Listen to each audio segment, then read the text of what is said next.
Good evening to those on the East Coast. Good afternoon to those who are in the center, and good early afternoon to the people on the West. We are Savage Patriots. We are without Mr. Asian Persuasion Jay Lee. He had to wake. But welcome to those of you who are here. We're going to be covering a topic that either people know a lot about or know nothing about.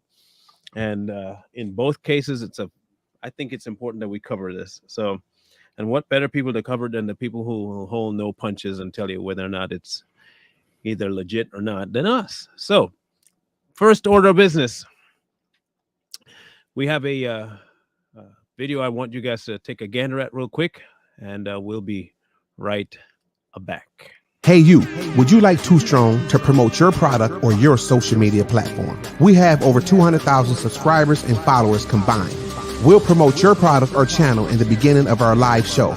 You can also provide us a link and we'll put it in our comment section forever. Get started today.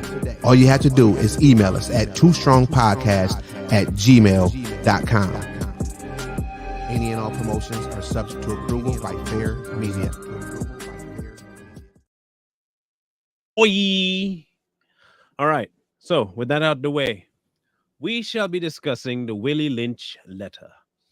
And for those of you who do not know who Willie Lynch is, you will get a very good picture of who he actually was and what he actually espoused. And not many people here on the continent of the United States are aware of who Willie Lynch was and how much of a, what's the best word, guys? Devilish man he was. Evil, vile, wicked. I first learned about him back home in the Caribbean in school. So I knew about him for a long time because that's where he originally was before he was sent to come and teach people up here how to do the Negro in. So show of hands on the panel. How many of you have read the letter of the Willie Lynch letter? How many have read a letter? Yeah, just Oh, cool. white guy left out. Yeah. He was hoping his white privilege would get him through this one, but it didn't. You're gonna have to slack on this one, but we have it. We have to do a letter, and we're gonna be reading it. And if you get shocked by what's actually being said, we understand. We understand. So let's go, gentlemen. I greet you on the banks of the James River in the year of our Lord 1712. First, I'd like to thank you, the gentlemen of the colony of Virginia, for bringing me here. I'm here to help you solve some of your problems with slaves. Your invitation reached me on a modest plantation in the West Indies where I have experimented in some of the newest and still the oldest methods of control of slaves. Ancient Rome would envy us if my program was implemented. Yeah, and I'm trying to speak with a little bit of a racist tone to my voice in case you caught it. I thought I did pretty good there. So, what you're going to be hearing for the rest of the show is, would you guys call it dark, sinister, pretty vile? But at the same time, you can still see it taking place today. Yes. A lot of manipulation. A lot of it. Mucho many. As our boat sailed south on the James River, naming the illustrious king whose version of the Bible we cherish, this is where they get the idea that slavery was promoted from the Bible, but it was not. I saw enough to know your problem was not unique. While Rome used cords of wood as crossing for the standing human bodies, along with old highways in great numbers, you are here using the tree and rope in occasion. I caught the whiff of a dead slave hanging from a tree a couple of miles back. You are not only losing valuable stocks by hangings, you are having uprisings. Slaves are running away. Your crops are sometimes left in the field too long for maximum profit. You suffer occasional fires. Your animals are killed. Gentlemen, you know what problems are. I do not need to elaborate. I am here to enumerate your problems. I'm not here to enumerate your problems. However, I'm here to introduce you to a method of solving them. In my bag here, I have a foolproof method of controlling your black slaves. I guarantee to every one of you that if it is installed correctly, it would control the slaves for at least 300 years. My method is simple. Any member of your family or your overseer can use it. I have outlined a number of differences among the slaves, and I take these differences and make them bigger. I use fear, distrust, and envy for control purposes. These methods have worked on my modest plantation in the West Indies and it will work throughout the South. Take this simple list of differences and think about them. You know what this reminds me of in the worst way possible is just like any of the forums that you see on any corporate thing where they're saying, "Hey, I got a great technique that all y'all can follow." You know what I mean? Like that's what it reminds me of. Like Davos. It's like, "Hey, look, we need to do this thing for climate change, or we need to do this thing for the furtherment of mankind." It's just the same sort of situation of some guy sitting up in front of people and giving a presentation of how to make things better for them. I don't know who you saw this. No, CRT should not be taught in any way in schools. This is not an advocation of CRT. Here's why. CRT is based on having it being taught as a fundamental thing to American core societal values as well as governmental values. What Lynch taught was not a governmental issue. He taught it as a way to control a certain infrastructure, as you will, at the time, which was slavery. CRT is the exact same thing that Willie Lynch is talking about, seeing the differences of people and separating them based on those differences. So CRT is exactly what Willie Lynch is talking about. It's just done in a different way. I wouldn't even say talking about. I feel like the CRT that she's speaking on that we all know of now was implemented and created by Willie Lynch. That's what we're talking about now. So we can't just break it down to just CRT because there's different forms of what he just broke down. Right. You know what I'm saying? There's different things that just was affected on multiple levels. So it's just not just one thing like CRT. You see what I mean? So for me personally, it's like CRT is they use this as a bad faith argument, right? They say, "Oh, it's about teaching racial history." No, it's not. It's about teaching critical race practice in school. It's different, right? We can teach history as long as we're teaching it objectively and we're telling everybody all the good and bad things that have happened. When you cherry pick things in history and make everybody look out to either be a good guy or a bad guy, you're not telling history properly. Everybody in history is the bad guy to somebody, right? So nobody's the good guy in history. You have to look at things objectively and see what they actually are. And that's the problem people have with history. Is like when we're teaching history of slavery, we have to look at all of slavery throughout human history to understand it properly. You can't just pick one section of like 300 years of time and say, this is all slavery ever was, when it wasn't. Period. Good point. Yeah. Yeah. So, as he continues, he says, on the top of my list is age. And this is happening today. Watch this. But it is there only because it starts with an A. He got some jokes too. The second is color and shade. There is intelligence, size, sex, intelligent, he has size twice, size of plantation, status on plantation, attitude of owners, whether the slaves live in the valley or on a hill, east, west, north, south, have fine hair, coarse hair, or is tall or short. Now that you have a list of differences, I shall give you an outline of action. But before that, I shall assure you that distrust is stronger than trust, and envy is stronger than adulation, respect, or admiration.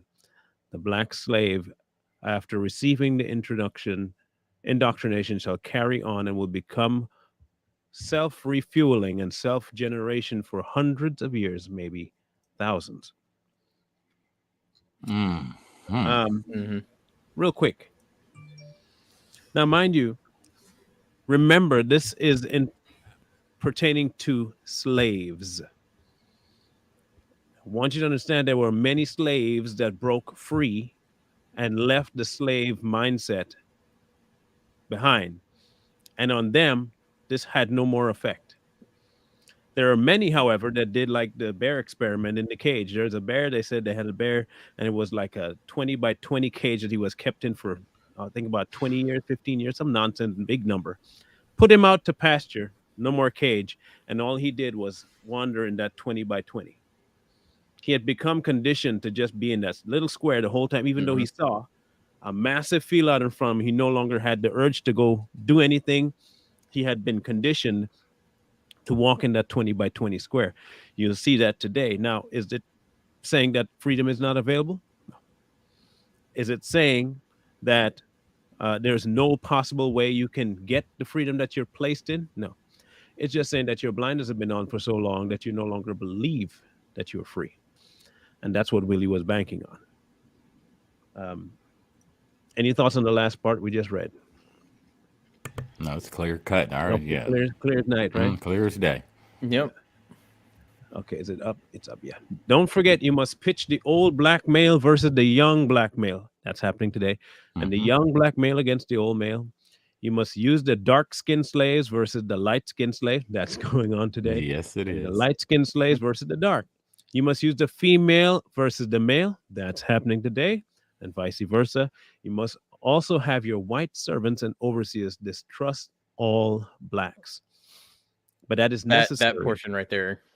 That right there is what I've talked about before, of where they put the poor white folks against the slaves because they were in the same situation, and the only way to keep them from helping their basically their kindred was to make them see the difference too.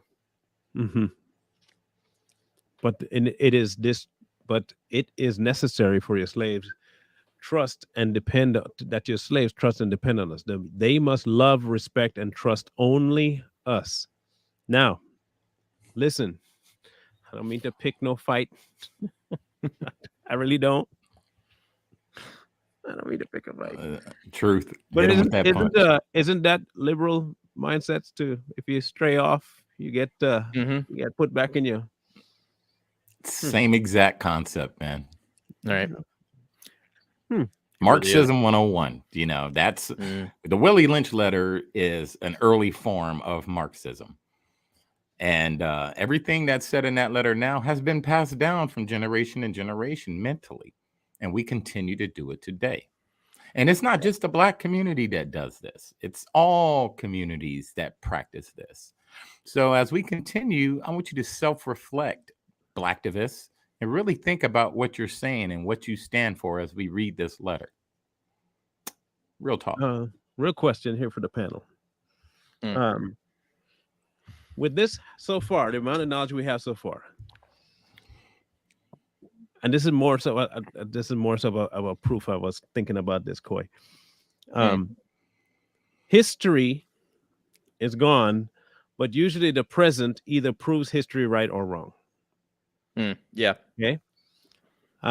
This letter, whether it was written by him or was a speech he actually gave, was written at a certain time in life.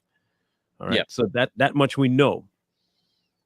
But for this to be happening still today, this letter had to be 100% implemented because it's happening right now. It's the same sort of ideology. Yeah. Yeah. So the proof for me that it was real is looking around today. I mean, it's true, just like in that letter. Remember when when Marlon and I were growing up, you had the dark-skinned Black folks that didn't like the light-skinned Black folks, and vice versa. You know, you have the government pinning the Black female against her husband, destroying the nuclear family. You know, you have Black men calling their Black women all types of bees and hoes and all this daily, and they're just against each other. So a lot of the stuff that this letter is saying is happening right now. But without this letter, a lot of you guys probably wouldn't even be thinking about it. So hopefully, like I said, keep listening, and hopefully this letter opens your eyes to what's really going on in our country. There is I think it's in Brazil that this still kind of happens too, as well, between the mixing of Africans and native Mexican population and the Spaniards, right? Is that there is a level list of how dark you are, and that determines a caste. I'm trying to remember what it was called. There's a legitimate term for it, and I can't remember what it was.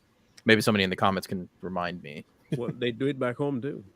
The Indians, the East Indians, and the Blacks don't get along very well, and if you do step out on either side and marry the opposite one, you catch hell from the family. Yeah. And that's darker people marrying dark people. It's like they don't even. Yeah, I'd say another way to keep it going with how much proof there is to it is the fact that remember back in the days they used to do that test or the doll test, the black doll versus the Mhm. white doll, and the kids Mm. would go to the white doll thinking that the white doll was safe, and you know what I'm saying, they were trying to make it seem like it was so much peace with the white doll. The black doll was so much evil, it's bad. You know what I mean? Mm. That's Willie Lynch in itself. They just kept it going throughout the time, and each generation they changed it up to do something different or mean something Right. different. Like there's kids out here walking around thinking light skin is an actual race. Yeah, Like, I'm dead serious. that's I'm true. dead I've serious. seen them on TikTok. But Man, I- they're all over the place. But I've pointed this out before that there is more in common with poor white folks and poor black folks than there ever will be between things. A lot of these things come down to class, especially today, but we're still looking at this through race. And throughout history, I've mentioned this before, but the history of slavery isn't something that was based on racism until basically the 16 and 1700s, right? Race wasn't a factor in slavery up until that point. It wasn't until the Atlantic slave trade did it become about race. And the reason why is because before it was based on religion. It wasn't based on race. A person of the Christian faith could have a slave as long as they weren't another Christian. Same thing for Islam. You could have a slave as long as they were not a Muslim, right? So up until this point in most of history, slavery was based on who was weaker, who got conquered first, and it was about religion. It wasn't about race until this point. It was easier because they couldn't take slaves from other places because now they were Christianization had happened, right? So they had to find a new reason for people to be enslaved. And that's where race came to effect. Right? I feel And that's like where all these laws came in. I don't mean to interrupt you, but I feel like on that part, it really just came from the fact of black people were easier to identify at the time period. Well, it was So also we know- easier to we get would- them at that point. But I mean, I feel like race has always played a factor. Because I mean, the biggest difference between them and the slaves at the time was the skin color. I mean, that's even someone Honestly, who doesn't speak the same language will see that. I disagree. The reason why is because up until that point, it was easier to get other types of slaves from Europe and everywhere else through the Arabs than it was to get Africans. Africans weren't too much of a slave portion until later in time because some of the most richest people in the world existed in Africa back in the day, right? They that's had exactly large how it armies, they started. had protectives. But Right? that's It what I'm wasn't saying. Yeah. it wasn't until other African tribes started taking people from weaker tribes and selling them to the Europeans. It wasn't until then, or it was the Arabs in North Africa that were selling Africans to Europeans, right? And the Arabs were taking Europeans as slaves too, by the way, at this time. This is one of the first wars that the U.S. ever fought was the Barbary Wars, right? Was to stop the Corsairs from taking Irish folk down to be slaves at the time. This is one of the first ones we ever fought as the U.S. as a country was to stop European slavery, to stop European slaves from being sold. Okay, but look, have you ever thought about why we even walked into the war in the first place? And what did we gain after that war? More slaves? Well, You didn't get anything out of it. So you got to define. You got to understand the different type of slavery that we're talking about here. Yeah. Now there are indentured servitude, and then there are penalties that you were handed off because you were no longer in use of society. Pretty much, it was an extension of prison. And then you had the one that America is most famous for, which is the chattel slavery, right? Yep. And that's the one that came to more prominence only because of how barbaric it was. But no one was talking about the fact that it happened in multiple locations, not just in the United States. It happened over here, and it got a little more notoriety. But it's still going on right now in many of the countries that initially did indeed sell. And I hate to break it to you, Erica. Yes, they did. Oh, They did indeed. Yeah, there Yes, was indeed, entire they wars did. fought over that, man. Okay. Yeah. There were They- scores upon scores upon scores of merchants that did just that. It was a very, Right. very lucrative trade. Now, remember, a lot of this had to do with money and the cheapest labor. All had to do with money. Okay. And Africans the rich ones saw a way to get into the money business. They were selling whites. They Yeah. were selling whites. And the whites weren't making nearly, they were not getting nearly the kind of benefit out of them that they could if they were to sell blacks at a cheaper, and they could get them more, I would say, efficiently, because they were already conquering other tribes as they went on. And the easiest way to not even keep them was to send them off. And if you could get money for them, it'd be easy. So they Even joined better. into the slave trade. Now, to say outright that they didn't is a absolute stinking lie. Facts. It's provable. Like, It's not history. I mean, I know people may not be able to find it here in America, but it is 100,000,000% provable, and there is history to prove it in Africa, not here, in Africa. And they did indeed not only had ports that was predominantly for that, there were set things in place for you to go in and join in on it to make money. Right. You could get onto the ships that were going back and forth. When they say it didn't, people that say that are trying to do one of two things: absolve themselves of a history, so they don't look as bad as American. The same way you see American Indians saying, "Oh, white man did it." Man, you were scalping your own brother. Shut up.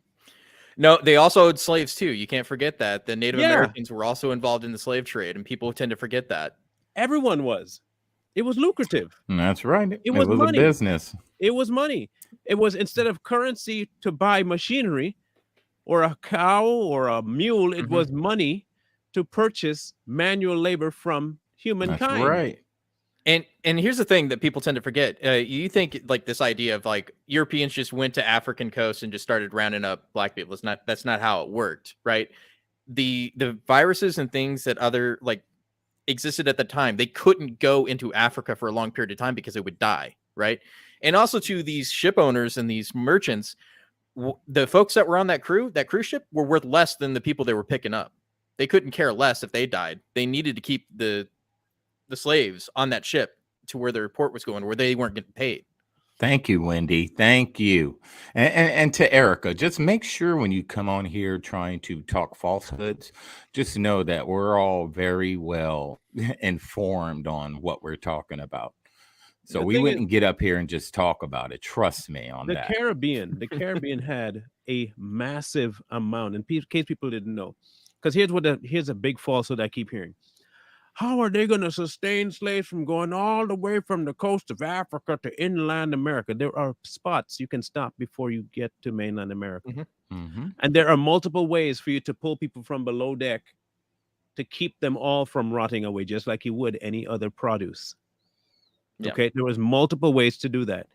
They were spot hopped in the Caribbean, and a lot of them were kept there long before any slave made it to mainland America, FYI. The slavery in multiple places, including the Caribbean, were populated heavily by African slaves.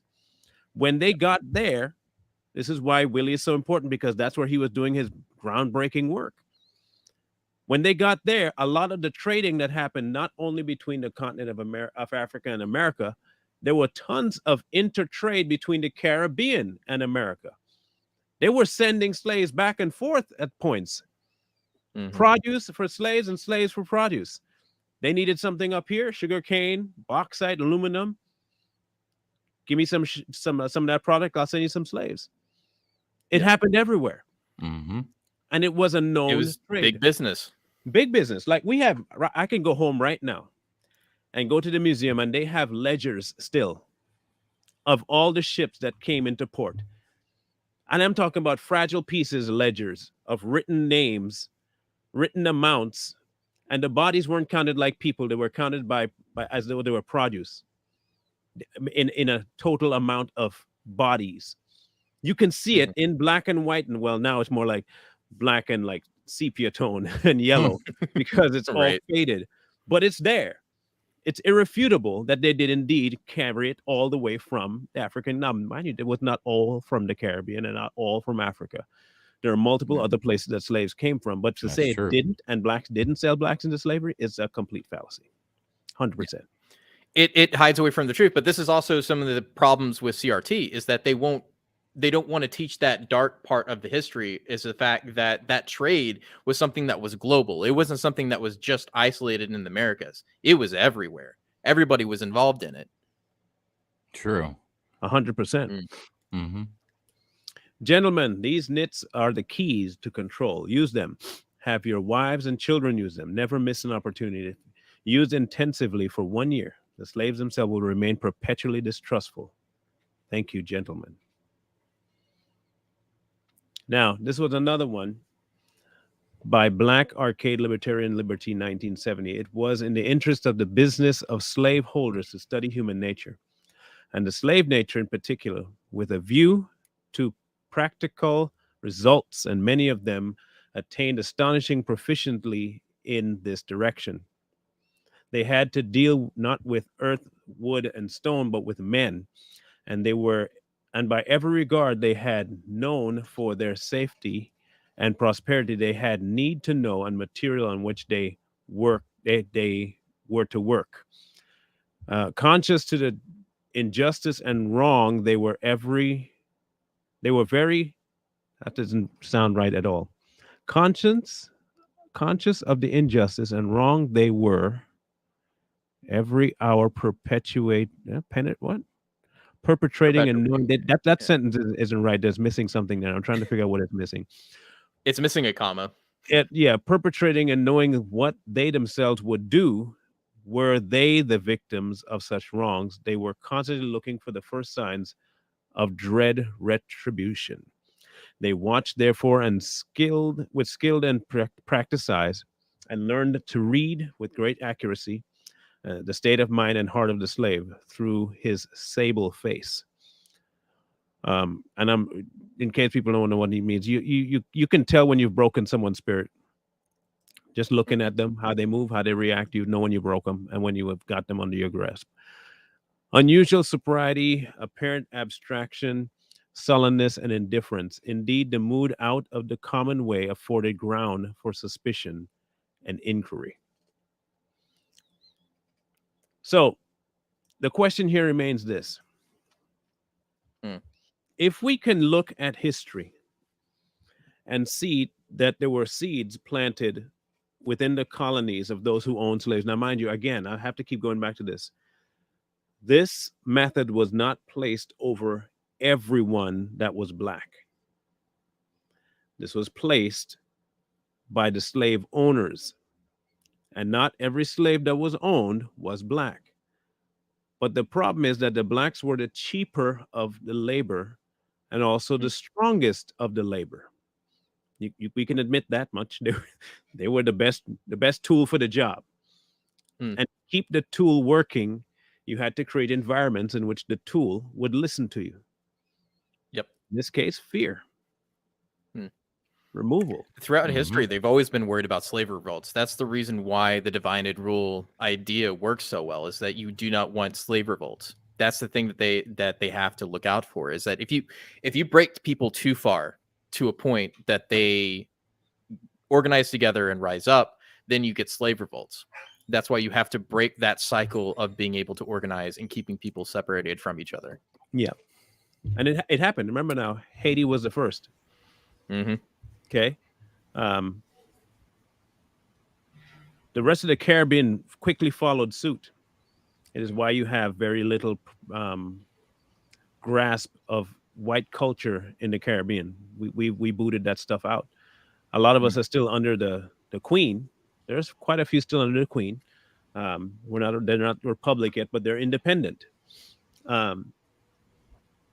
So when the revolting started to happen, sometimes it would end up here, but the majority of the time it didn't. I don't know, and this is my question, because I've always wondered this. Maybe Bro and Mello might have an answer. Maybe even you, Coy. Why is it that the majority of the plantations in America never revolted? They did. There was a couple times in the U.S. history, but they were promptly put down in very harsh ways.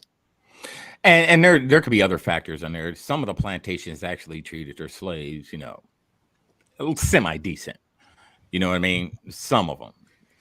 But, well, I want to say, I apologize, bro. Go ahead. No, you're good, man. Go ahead. No, I want to go with what Coy just said. That's true. And I also feel like a lot of the revolts that actually were succeeded, they never made the history books. That's why we don't know about them. Yeah, I mean that's also part of the history I talk about. It like it's certain things like if you're going to teach history, be honest about it, right? You have to say it from every side because it has to be objective. It can't be something that you do because it makes you feel good, right? Nobody in history is the good guy. You have to go with that mindset. You have to look at things objectively. And there was a revolt on, I forget, man, I have to look it up, but there was a revolt on a plantation where the slaves pretty much murdered everybody. Everyone. Which will freak out a white populace more than anything at that time, especially. Yeah. Like, it wasn't poor whites, right? It was only rich elites that had the most amount of slaves. Like maybe if they could afford one, they were middle class, they had one, right? The people that we're talking about that they're talking about specifically plantation owners were a industry, right? They were a company owner, they were a CEO, right? So their slaves were unpaid workers. They had to keep them alive as long as possible, and they had to keep them in line, right, to perform the necessary functions of that business to keep the cotton flowing, right? So a lot of these things where they were being super abusive to their slaves would not work as a business. They would promptly go out of business because they can't keep a working company functioning that way, right? Not to say that it didn't happen. I'm just saying that it doesn't bide well for a company owner to break their machinery, basically. Well, I mean, I see where you're going with it, but the only reason why I disagree is because they literally had a law back then that said black people, Negroes specifically, were nothing but cattle. So how you treat us is up to the owner itself. You don't get a fine for beating a Negro. Yeah, no, that is for those owners that did, and it is also to keep the rationale of keeping slaves on hand, right? If you dehumanize a person to the point that they are seen as property, it's easier to justify why you keep doing a certain thing. So like you got to think it was only maybe 10% of the population of the US that were slave owners, if that, right? The vast majority of people did not have slaves, never will have slaves, never owned any slaves, period. Right. We're talking about people that are rich from rich families that still exist, by the way, today, that have profited off of that. Right. And those people are the ones that it's still, like I said, it's still always been a class issue. Right. And the way to keep, like I said before, to keep slaves away from poor whites that are in the same boat was to separate them based on race. Right. Say, hey, they're not a person, so you shouldn't be friends with them. Right, because that's the best way to get a good slave revolt to actually take hook, was to get other people who were in similar circumstances to rise up with them. And that's one of the things that the owners of these plantations wanted to avoid, is having their indentured servants being friends with their slaves. Right, indentured servitude is just another famous word for like slave, but just slave. Differently. Yeah, that was my next question. Yeah, let's call it what it is. Yeah. Slave. Yeah, it's slave. So they try to keep their white slaves away from their black slaves in order to keep the place running. Yeah, and I think it was, who said it? Kanye. Was it Kanye who came out and said people they were slaves because they wanted to be slaves? Because they outnumbered everyone there. And at any moment in time, which has been proven, which is hidden from history, they can overtake any plantation they want. But like Marlon said, everything was fear-based. Sometimes they'd hold your kid hostage. Sometimes they have your wife and they know where your wife is. And they'd be like, hey, if you revolt, I know where your wife is. You'll never see her again. So a lot of them, they worked because they cared about their family. They didn't care about death themselves. They were more worried about their children and their wives. And they would use that as leverage to keep them in line also.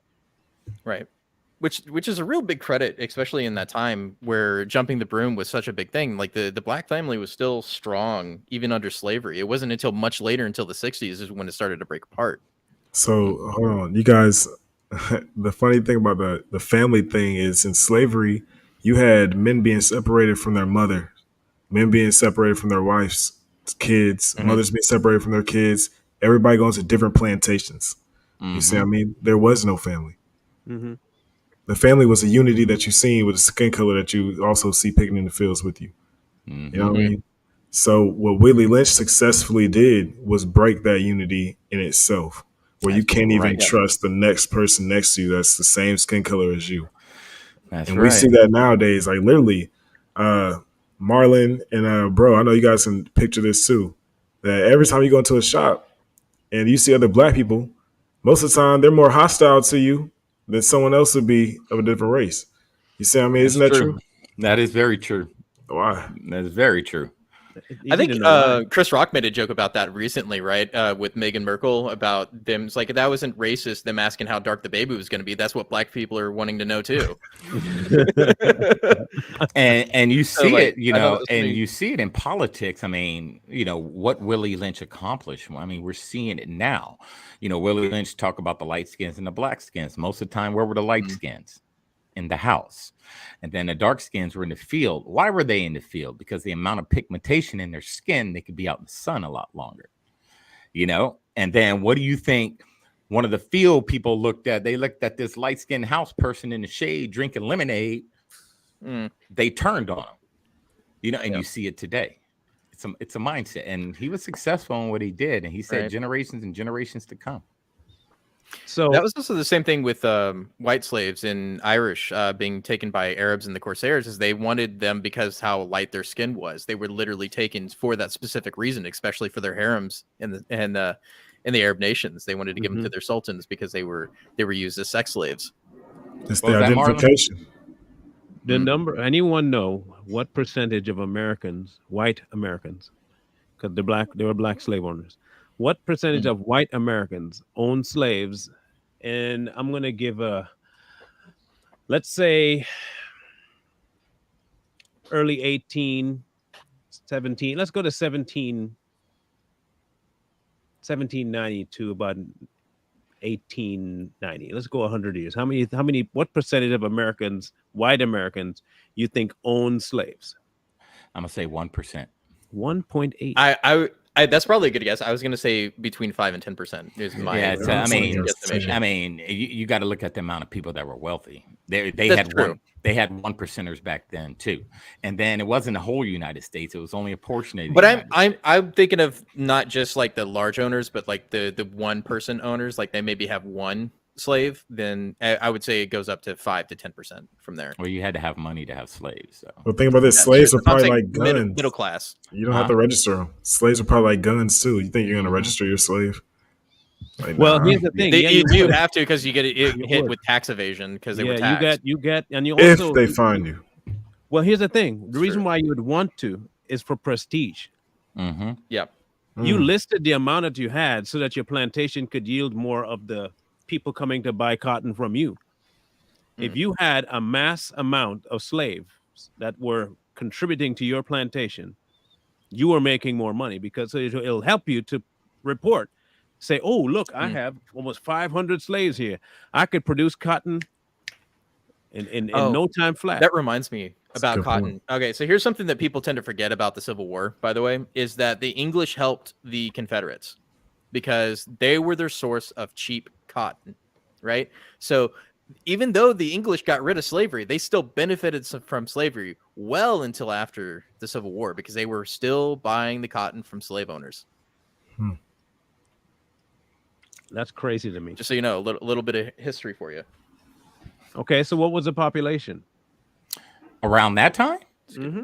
in America, that were actually considered citizens. I think it was a couple of million, wasn't it? I'm sure. I don't know the exact numbers. I don't know about the census back then because I would say about 5 million nationwide. No. No. no, I'll say less because think about it. It just got started. 1776 to So- 1790. They probably just now getting Say the census system 2, started. 3 million, maybe, or is it less than that? I'll say 2. I'll It say was, like it was really hard to 1.8. track, Let's though. go 1.8 million. 1.9. Damn. Nice. Hey, There you go. You're They're close. trying to get it back down to that number. Now, here's the thing, right? So of that, everyone pretty much was broke. Like broke. Okay, really broke. Like sincerely broke. So when you have people that are broke, how are they going to afford slaves? They can say, well, you got them for free and then you could make money once you had them. Or they took out Slaves loans. were not cheap. No. They were cheap for the rich because they could barter. The poor didn't have anything to hold to them. First of all, you got to have land for the slaves to do anything on. That's not what most Americans had. true. They had a shack that they were probably squatted on. They didn't have land. So when you don't have land, why are you getting a slave? What good would be a slave? What good? So Because you would still have to. by the end of the 1800, near the end of the 1800, we had risen to about 5 million in the population. Mm-hmm. Okay, so we jumped up pretty substantial, but they weren't counting the blacks. So you have now remember too that you have, if they want to tell me that blacks built America and the white people used them to build America, who were the blacks that owned slaves? And what did they do? Did they get any money from it? Did they build generational wealth off of it? Did they get fined because they had their own kinds as slaves? No, they made their money because it wasn't about the race. It was about what was lucrative. Mm-hmm. It was about lucrative. If I could get, and it's happening today, don't act like it's not happening now. And I'm not talking to just blacks. If I could pay one person $10 less a month, I'm going to hire them, especially if they can do the same job and do it better. Why do you think I'm sorry to say it, why do you think Hispanics are making the kind of money they can under the table? One, they work hard and they'll be willing to take a lot less. Yep. And they send it all back home. Yeah, they'll take a lot less. Where the dollar goes more. So this particular topic about Willie, now the part that they didn't mention in the letter was the aspect of the fear side of it. Willie, his last name is what he implemented throughout the plantations that he had visited. It was people think it's happened over here as the only place it happened. It was common practice in the Caribbean. Common practice. And the body would just stay there. They wouldn't even take it down. It would just stay up in the plantation, just hanging there. And they'd do it near to where the slaves were. They won't do it in the compound that they kept them in, those little huts, because then they would disease themselves and they'd end up losing their workers. But they'd post the body just out so they can see it every time they came forward. What that did was a constant reminder of their place. Now, the rebellions that happened were because people were just done. If I'm going to die anyway, I might as well try and break free. Yep. And that's what happened the majority of times. But here, and so I saw someone mention Nat Turner. Yeah, that was one of the revolts that was attempted, and it didn't really didn't really go. But today you can easily rebel and have more success, but people don't. Yeah, that's true. One of the things I wanted to point on with yours is like the idea of leaving bodies out for people to see to keep them in line isn't new. I mean, that's something we've been doing for thousands upon thousands of human history, right? Like crucifixion's great example of that, right? What would the Romans do when they go to a place and they had a bunch of criminals, or if they had people they wanted to keep in line? They crucified them. They put them on the road so that everybody could see. Same thing in England. Somebody committed an offense to the king, they hang them up on the wall, right? It's the same thing. It's not any different than we've ever done. It was just a way of controlling people through fear. Now, I guess you could say it in the way of execution for everybody to see is taking somebody down via social media, right? Doing those sorts of takedowns, doing takedowns of your identity, like doing a public assassination of your character is the way they keep you in line. I want to read this part. Okay. I'm not going to say the word, people. Just read it, okay? This is a family show. The origin and development of a social being called the Negro. There's some other president used that word very frequently, and I forget his name now. I'll remember. He's another white dude, but I forget his name. I think he's president now, but I forget. Anyway. Corn Pop. Yeah. Let us make a slave a slave. What do I need? First of all, we all need a black N-word man and a pregnant N-word woman and her N-word boy. Second, I will use the same basic principle that we use in breaking of a horse, combined with some more sustaining factors. Buck breaking, in case you wonder where the term came from. When we do it with horse, we break them from one form of life to another. That is, we reduce them from their natural state in nature, whereas nature provides them with all the natural capacity to take of their needs and their needs of their offspring. We break that natural string of independence from them, and thereby create a dependency state so that we may be able to get from them useful production for our business and pleasure. Mm.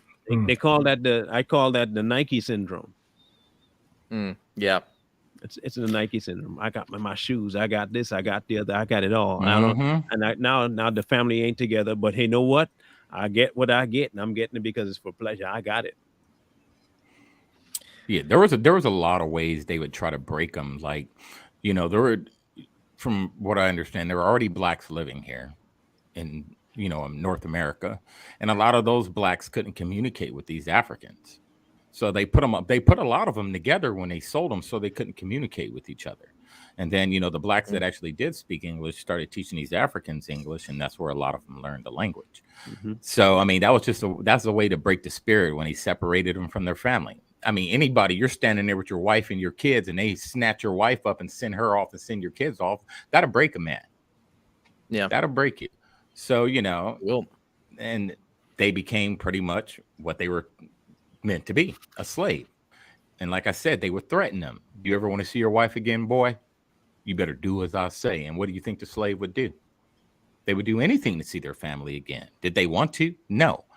But they weren't only thinking about themselves. Mm-hmm. And the years went on and on and on and on and on, and break. And after a while, it was a norm for them just to be a slave. That's why a lot of them didn't want to escape when Harriet Tubman was trying to escape. We may have to do a part 2 on this, but here we go. Mm-hmm. For fear that our future generations may not understand the principles of breaking both horse and man, we laid down the art. For if we are to sustain our basic economy, we must break and tie both the beasts together, the N-word and the horse. We understand that short-range planning in economics results in periodic chaos, so that to avoid turmoil in the economy, it requires us to have breadth and depth in long-range comprehensive planning, articulation, both skills and sharp perception. We lay down the following principles. Both horse and N-word are no good to the economy in the wild or natural state. Both must be broken and tied together for orderly production. For the orderly future, special and particular attention must be paid to the female, listen carefully, and the young offspring.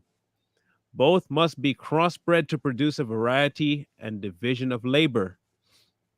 Both must be taught to respond to a particular new language.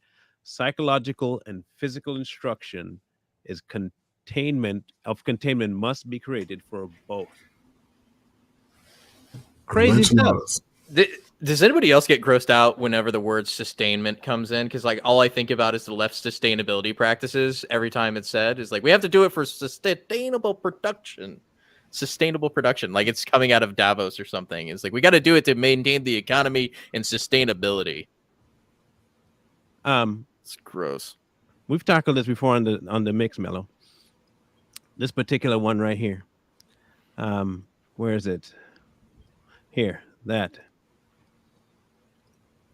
Who is the most spoken about, and who is the most given to power, and who is the most placated to in today's society for the blacks? The woman. The woman. Woman. Yeah. Every movie, every media, everything caters to a black woman, especially in the sense of where she doesn't need a black man, where she overcomes all her triumphs, where she's the new superhero. Yep. Willie Lynch. That's how you divide. That's how you divide. So you got this on your side now, people. Listen. In case you thought the party switched, remember we talked. Listen carefully. The Republicans aren't the one pushing for that. The Democrats are. Mm-hmm. You notice a trend yet? Do you notice a trend that with Willie's letter and the Democrat Party, how they thrive on division and separation? They're separating everybody out. You over here, you over here. And then we'll raise up the people that we need to pay most attention to, women and the young. Listen again. Who are they targeting today? The women and the children. They don't. You don't find that. You don't. In the words of what's his name, the idiot. Even though I don't like him, Umar Johnson. You don't find that suspicious. You don't find that suspicious. You don't find that suspicious. I find that suspicious. Okay? Don't tell me it's a system. There is a party doing it. And it was created long before the modern day crap that's going on now. Yeah. It's just been handed down from generation to generation and given different names with different faces, but it's the same tactic. The Democratic Party. Yeah. So y'all Crazy. you better start reading your history. Not even that. I Read, said- learn, and change. Change it. Thank you. Yeah. Change it. History's dirty, man. Like, you have to look at things through not rose-tinted glasses, regardless of what side you're on. You have to look at things for what they are and what actually happened. Like, it's hard to find that because most historians nowadays are subjective people. They won't look at history objectively and say, here's what actually happened. They have to add their own opinions into it, which is really hard to find anything along these lines of like straight facts about history, Yeah. which is sad. Okay. And this is the part here, the last part that we're gonna read. But we gotta continue this on. I think we're gonna do this on Monday. We'll put back the presidential wars a little bit later. But this part is trippy. Listen to this one. Accordingly, both wild horse and a wild or natural N-word is dangerous, even if captured, for they will have a tendency to seek their customary freedom, and in doing so might kill you in your sleep. You cannot rest. But wait. They sleep while you are awake and are awake while you are asleep. They are dangerous near the family house, and it requires too much labor to watch them away from the house. Above all, you cannot get them to work in the natural state. Hence, both horse and the N-word must be broken. That is, break them from one form of mental life to another. Mental life. Keep the body and take the mind. In other words, break the will to resist. Now, the breaking process is the same for both horse and the N-word, only slightly varying in degrees. But as we said before, there is an art in long-range economic planning. It's set in stone. You must keep your eye and thoughts on the female and on the offspring of the horse and the N-word. Bruh. That's how you get them. You That's got to get the BLM. woman and the That's BLM kids. in a nutcracker. That's That's BLM right. in one nutshell right there. BLM ain't nothing more than modern day black slave owners. Well, so that sounds like schools, work, prison systems. It's the government itself, man. Like that's Yeah. what it is. It's like to keep your people in line, you have to do certain things, and the way to control that is to control the women and the kids. Except when, as I said before, the problem are the free-minded ones. Those are the ones they hate. The problem for them are the free-minded ones. They're the ones they kept telling you to look out for, because you know what they do? They don't buy into the propaganda. Mm-hmm. And when they don't buy into the propaganda, now I'm going to say this. I believe that Willie was a Marxist. Whether he believed fully the traits or not, he sure did espouse 98% of the Marxist trait lines in his speaking. Sure did. And his belief. Yeah. Okay, so you have a free black that they don't want free, because if he's free, he's going to start doing things for himself, and it won't be able to benefit the people that should own him. Ironically, and we have to draw the correlation, ironically, that's exactly how the Democrats think. You don't need to work. I got you. Mm-hmm. I got you, fam. Look, hey, what, you don't You want own him nothing around? and you will be happy. Here you go, some money. Oh, you don't, you got babies? We love the babies, man. We love the babies. Get some money. Hey, break that old buck. Let's get some money out of him. We're gonna hand them to the kids. Make You them don't see dependent. this? They don't. Make them dependent on us. Yeah. You know, if they try to walk away from the plantation, we'll talk about taking their money from them, and they'll come right back every Right time. back. And Yeah, as for those black conservatives, we'll just have them going after each other, and we'll throw out the term Uncle Tom and Coon and let them fight amongst each other. I gotta get a question for you guys. Mhm. When have you ever, like, why is it not that more people are encouraged to move out of the cities, right? Why do they always want to keep black folk in the city? You ever wonder that? Like, why don't they encourage them to move out of the cities, to go get a farm, to live off the land, to do any of that stuff? Have you ever heard anybody advocate for black farmers at all, period. I mean, I've heard black groups. They exist. Don't get me wrong, they exist. I'm saying, but is there anybody in the Democratic Party advocating for black people to move out of the cities? The reason the Democratic Party won't do it because in the inner city and the big cities, it's easier to control black people within the inner cities. It's easier to offer things and give them things. If a black person decides to take their money and live out in the country and he's self-reliant, they pretty much lost a vote. They keep them with fear. They say, "Oh, those racist whites will keep you away. That's you how can't they go do out it, there. You can't out there. It's scary." Well, It's I scary can't out even. there. It's not just that. I feel like it's not just that. We got to look at the reason of how it first started. You know what I mean? If you look at first cities in rural areas versus urban areas, what happened was you see the white people were originally there. When black people started colonizing it is when they started branching out and spreading to different places. So really they took advantage because they went out to go look for more land where black people stayed within a community area where they stayed in one spot.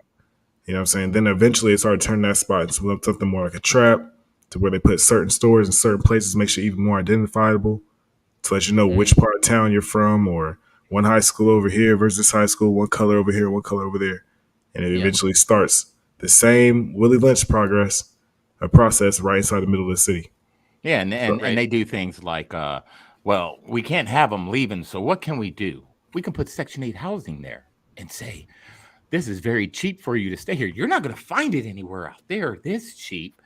You know, and they start offering little things to keep them contained within that city. You know how many black people want to leave that crap? But they're scared because they've been offered this, and they don't want to lose that stuff. So they're going to stay right there. Here's the other side. This is how the plantation works. Let's say you are in the inner city. Okay, you're there. It is no different than the plantation, like at all. Okay, you don't make nothing. Life is horrible. You have to do what everybody else tells you to do, and you can't get out. How about you revolt? Stop letting the people that are over you be over you. Look, okay, 92, maybe 93% of the cities that are deplorable, horrible, degraded, downright horrible to live in are run by the same people that Willie Lynch were promoting. Ironically, just like he said, you are the ones putting them back into that position over you. Ironically, you're not the ones trying to rebel against them by not putting them back in. You could easily stop all of it. And I literally mean you could stop it all by changing how you look at massa.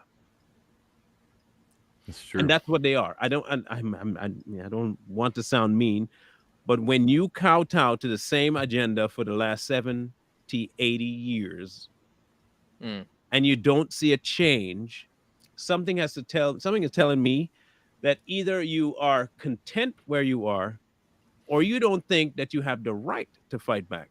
And when people do fight back and want to leave, you call them a pariah. They become that. They become a pariah to all of the community. Now, mind you, what Willie tried to do over here fully succeeded. When he tried to do it in the Caribbean, it failed. To an extent, it failed because it didn't have nearly the impact as it did in America. It simply didn't. Today, we have one choice, really. Either accept what they're handing you or fight back. But you don't fight back by trying to have the same people that you consider over you change policies for you, because they're not going to. You can't keep asking them to do stuff for you when they don't have any intention. It's like me going to Willie and say, but Willie, I read your letter and man, I really need your help to get out from under what you was talking about. Why would I do that? I put the system there. I'm not going to let you out now. You're my bread and butter. You can't ask them for help. You can't do it. And still all you know, about and like you were saying earlier, you know, for a lot of people of color, black, I hate using that term black, you know, us people, brown people, people of color, a lot of us are comfortable, man. I have people that I know that are close to me that are just comfortable living off the government, you know, and a lot of them, if you get, especially working in the jail system, a lot of these young black men look at working as a form of slavery too. They don't want to work for the white man making the little dollars. but they want the white man to own them by Then go giving them that free homesteading, government man. and by giving them that free government assistance. So either way, so you're working for the white man, so why not get out there and get it yourself? But when you keep them comfortable, and they can even take money from them. You ever notice that they're talking about taking some money away from them, and they still stay in that situation? Yeah. Stockholm syndrome, man. It's going to get better, you know. The majority are not. They are currently, I would say, more than 65-70% of them are fully self-sustained, and their economy is doing fairly well. A lot of them still have ties, like I said, to the crown, either for British, or they have a French tie, or they have a Spaniard tie. Those are usually the three main ties that they had to the mainland continent that took over the Caribbean. It was either Spaniard, British, or French. And in some cases, the islands were split between the two. Very rare, a few of them break out of being fully owned to fully free. More of them are partially free as they're independent, but they have currency that reflect the former ownership. Many of them are actually doing pretty good for the size of people that live there. But slowly, over the last, I would say, 70 years, 60 years, there has been a slow trickling into the economy of the Marxist propaganda. Unions have become more prevalent, and not the kind of unions that you think would be, but the horrible ones. And they're keeping a tight rein on the governmental transactions with the citizens. I can speak for Trinidad at least. The crime rate has skyrocketed, almost on par right now with Chicago. That's how bad it is. You can't really go touring down there because you will end up dead. The majority are blacks. Second line is East Indian, and then the rest are usually Syrian. It's a crazy thing, but when you look at whether or not the slavery down there worked to hinder black people, they put them in power. That when they broke free, they got put into power. Over here, that didn't happen. Because the majority of them that broke free went and did their own thing, because in America it was a completely different system. They could actually go and make their own money. They still didn't have to depend on the next black man. They could go do their own thing. And the majority that stayed back, and you see them in public eye right now, are the ones that were broken. I hate to tell you guys, but you're the buck broken ones. They have you broken. You're feeding into the system. You're feeding into welfare. You're feeding into the baby daddy syndrome. You're feeding into the woman and the child are gods. You can't keep doing that. Get out of the cities, folks. Get out of the cities. Away. Break away. There is 30 more pages of this. Okay, it's a long one, and I think we should do who's game Monday. Continue it Monday. We'll pick it up. I'll just do a part 2, because I think it's essential to understand. And I really thank Mello for bringing this topic to as an option to talk about, because it'll clarify scores of things for hopefully for Black America. And I mean really clarified as to who was behind all this. And it is not the people you think, and the ones that you're trusting are your actual enemies. And if you don't break free now, you're going to end up in the same position as a horse. Glue. Damn right.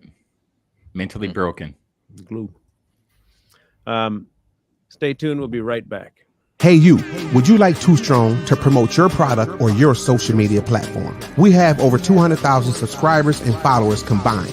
We'll promote your product or channel in the beginning of our live show. You can also provide us a link and we'll put it in our comment section forever. Get started today. All you have to do is email us at toostrongpodcast@gmail.com. Any and all promotions are subject to approval by Fair Media.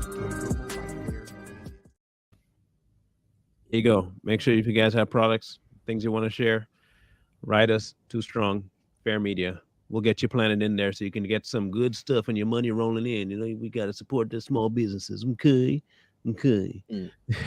Because good businesses are good and big businesses are bad. Okay. We really want to thank you guys for being here. We got to laugh at some point. We'll be back on Monday with part 2. Share it. If you want people to get full information about this and really understand what's going on, and stop blaming every white person you meet. Please, you need to keep listening to this. It's going to Mm. be even more insightful when you see them flesh out the plan and how it's really come to fruition today. So we'll catch up on Monday. We'll see you again at 8 tonight on Too Strong here in a bit, and then the mix later on tonight at 9:30 Eastern.